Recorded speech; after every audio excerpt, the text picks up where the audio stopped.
Hey, this is Chris from Record Talk. And so you watch videos by me and other noted little record enthusiasts and influencers, and naturally you think to yourself, I should collect those 7-inch records as well. But I'm here to tell you that it's a dirty vice, it's socially unacceptable, and I'm going to give you 5 reasons in this video not to buy those 7-inch records, aka 45s. Consider this a public service announcement. So, reason number 5 is that they only hold 2 to 5 minutes worth of music. You constantly have to get up to flip and change, or you have to get a record changer, or shutter. You get a jukebox. And if you get a jukebox, your record room is going to end up looking like Robert Fiffin's. And so the crazy, chaotic good antique store used to have a couple of jukeboxes, but fortunately for me, somebody else bought them, and so I was able to avoid the urge. I don't have a huge machine taking up tons of room, and it's something that I have to maintain and keep running. So I'm going to give you a sub list of the top 5 music playing devices for various formats that you should never, ever buy. So number 5, I already went through why you should never buy a jukebox. Number 4, Victrola. So for playing old school 78 RPM records. Unless you want to become the next Joe Buzzard and focus on jazz when it didn't suck, which of course we all know from Joe Buzzard is that jazz didn't suck before 1933. Number 3 thing that you shouldn't buy is an Amberola. And so that's an even very vintage machine for wax cylinders. So in case you're somebody who finds those shellac records are too modern for you with that noise that the kids call swing, and in my case, I never really got into music from the aughties and the teens, and that goes for both the 2000s and 2010s and the 1910s. I turn up my nose at both landfill indie rock and old-timey ragtime that somehow hasn't made it to the landfill yet. Number 2 device you should never buy is an 8-track player. So I don't want to catch myself driving around in a restored El Camino listening to a warbly Styx 8-track of Paradise Theater. I'm not an audiophile, but this is an audio nightmare. And the number 1 device you should never get is a reel-to-reel player. Now, the problem with a reel-to-reel player is it's expensive, it's inconvenient, and the only bands on this format are Steely Dan and Spyro Gyra. I'm not an audiophile, and this is going to be a financial nightmare. So the number 4 reason why you should never, ever buy 7-inch records, aka 45s, is that you're going to end up buying picture sleeves of artists you don't even like because you find them for $1 and you moment of weakness, you thought the sleeve was cool. And I'm going to show you some examples of where I've fallen prey to this. And so we've got Stacy Q, 2 of Hearts. So remember, you are not a teenage girl in 1986, and you can't justify this purchase even though my battle jacket wearing moron metalhead friends in 1986 would have relentlessly teased me for owning this. It's actually a banger. No, that's a reason to own a Prince record, not fucking Stacy Q. It sucked in 1986. It sucks in 2024. It will suck for all eternity. And of course, we have Phil Collins' Take Me Home. And so, now the reason why you might justify to yourself owning this is the fact that it's a Robert Ludwig that's affordable. I don't know if you can see the RL in the dead wax there. We'll try to show you both sides. RL. So inexpensive Robert Ludwig, not like the Led Zeppelin 2. Julio Iglesias and Willie Nelson, all the girls I've loved before. Just look at that picture. Come on. It's like, what the fuck am I doing with anything by Julio Iglesias in my record collection? There are so many Willie Nelson records one could own. You don't really need that one. holy country crossover. It's Eddie Rabbit Step by Step. And so, and again, it's not even I Love a Rainy Night. And then finally, you've really reached the skids when you have a record. You have a picture sleeve of a Dora Hall record. If you are ever buying a Dora Hall record for any reason whatsoever, you need to reconsider what life choices have gotten you to the point where you're so far gone as a record collector that you could have been on Ellen Zweig's vinyl documentary. Number 3 reason why you should not buy 7-inch records, aka 45s, is the fact that it's like collecting baseball cards. You're going to end up with multiple cardboard boxes full of stuff you hardly play or look at. For every Mickey Mantle rookie card you find, you're going to find dozens of records that are the equivalent of Les Lancaster or Sixto Lezcano or Len Barker. Len Barker's a guy who pitched a perfect game, so he's like a one-hit wonder. Or Shutter, the dreaded checklist. And if you do find a good record, it's scratched the way that invariably your favorite player, you find their card, it's going to have that Topps bubblegum stain on it. And for the Europeans and South Americans watching that are confused, this is like collecting Panini stickers, and for every Diego Maradona you find, there are dozens of stickers of Darren Anderton and Hans Wiener and Gigi Lentini that nobody wants. And so kind of I'm going to show 5 horrible records that came out of my cardboard boxes, randomly chose stuff from my Discogs collection until I found stuff I thought sucked enough, so not a real. So we've got Pacific Gas and Electric from like 1970, so sort of popsy gospel, Are You Ready? And then, of course, Stagger Lee, because everybody has to do a cover of Stagger Lee, and this is not one of the better covers of Stagger Lee or Stagger Lee. Then you end up with Roberta Flack records. The First Time Ever I Saw Your Face. So I can be like Aretha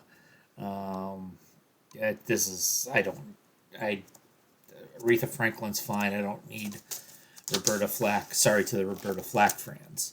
Then, of course, you end up with America Records, and it's not even a horse with no name.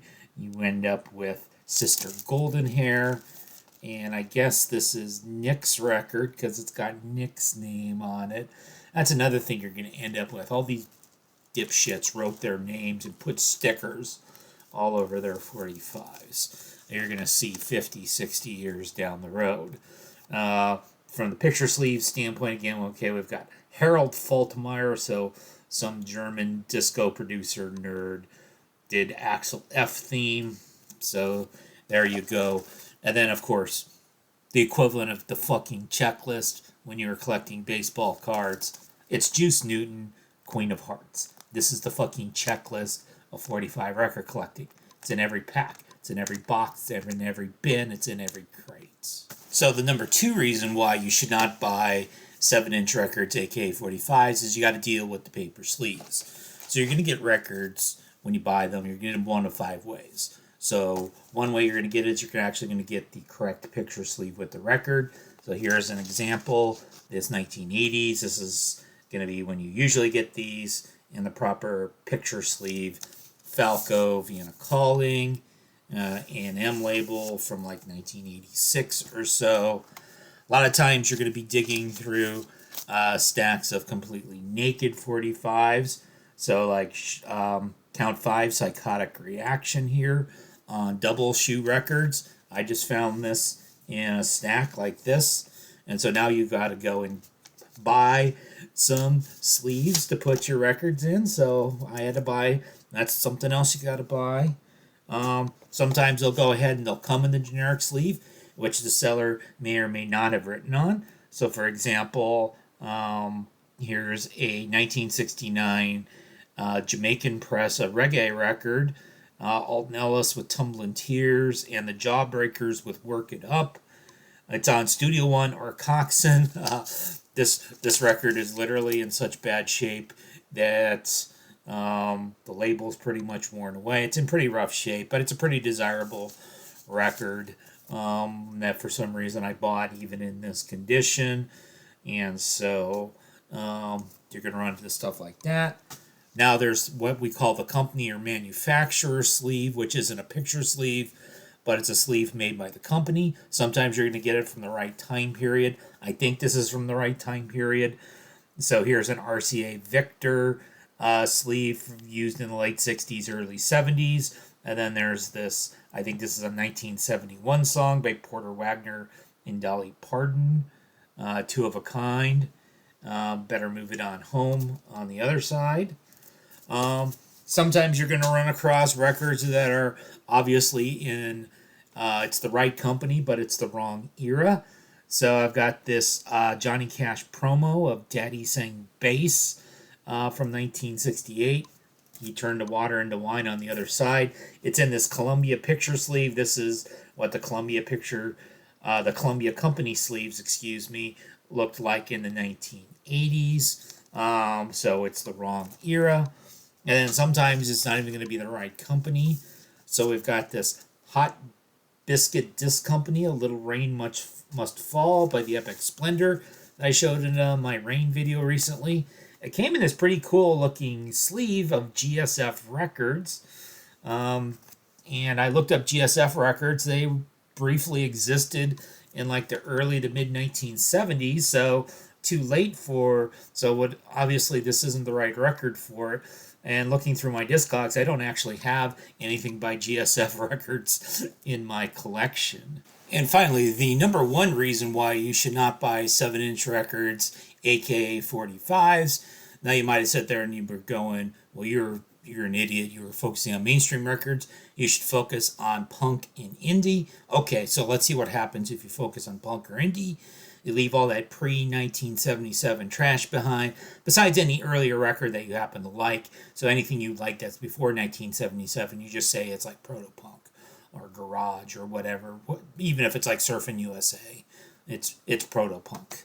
So now the problem with punk singles, indie singles, is that they're either worth 1 cent or $100. There's absolutely no in between.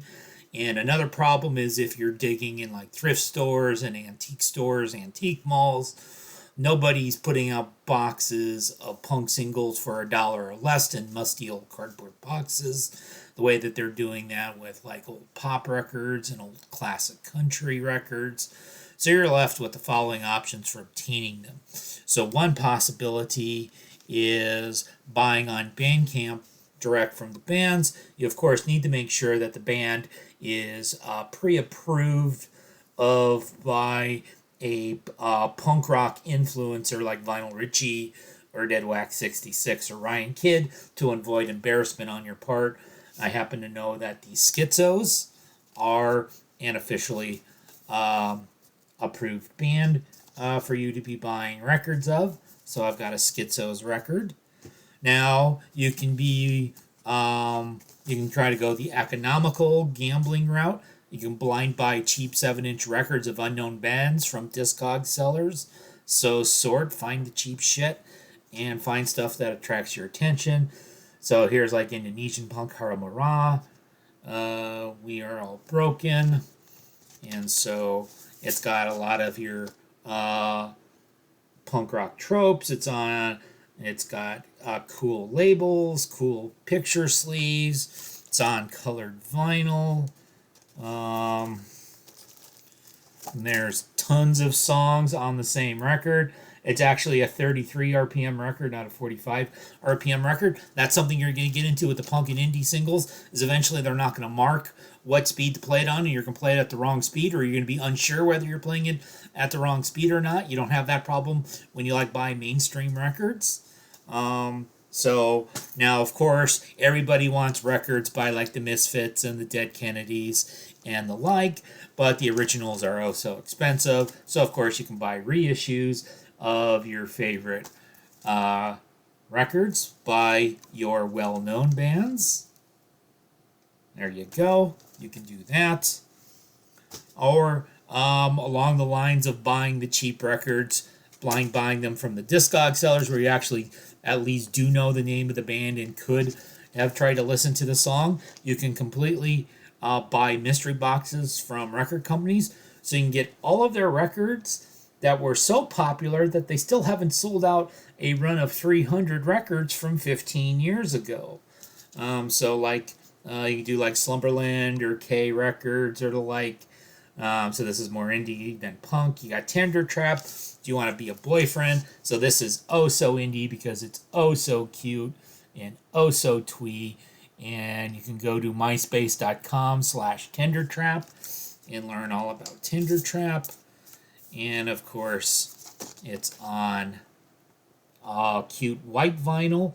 It's not scary like the hardcore record. It's all pinks and purples, and it's all nice and pretty.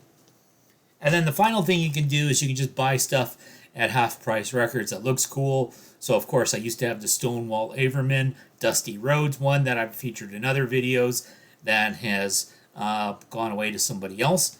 But I still have this record. So I bought it at Half Price Books a few years ago for $6. It's by a Canadian punk band called Single Mothers from London, Ontario. You can see it's still sealed. It sells on Discogs for between $20 to $50. I've had this for 2 or 3 years, and I've never opened it, and that's ridiculous. So we're going to open it right now. Look. I'll get that out of there. So they just put Single Mothers across there. Oh, it's in there oh so tight. Little die cut sleeve. That's pretty cool. You're thinking, wow, this is pretty cool, but no, you really shouldn't be buying this stuff at all. You should not be buying this stuff at all. Don't think that this is cool. Don't think we're going to go play it or anything.